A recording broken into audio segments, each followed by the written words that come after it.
Oh! Ket, ou mage valim baba? Oh, Grand goût, men. Grand goût, fait.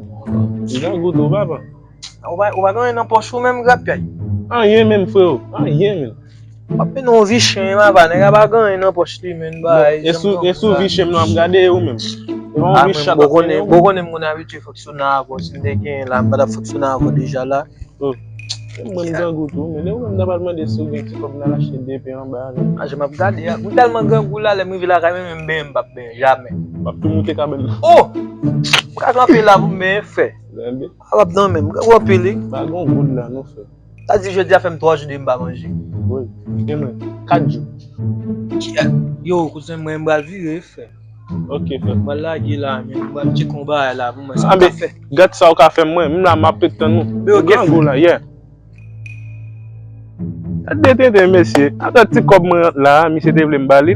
Ou mwen si yon fom ki tap pala avem la, mde ka kou ilan jel bali. Misye.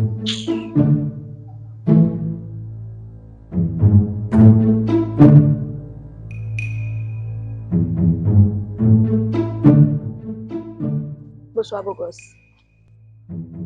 Bonsoir. Comment est? Mla. Oh, il a pas de toi, gâteau.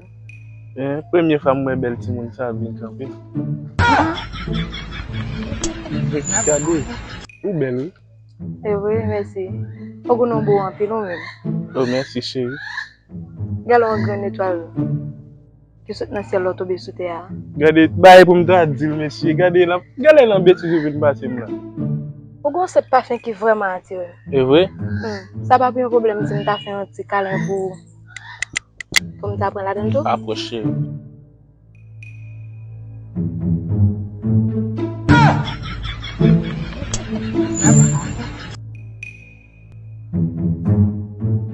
Vous connaissez, je m'a carité non? Oh, get ale. On va y aller là. Baye téléphone. Non.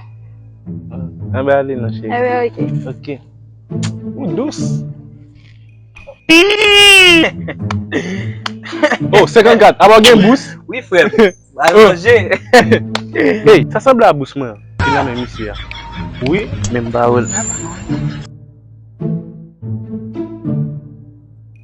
Oh, 54! Oh!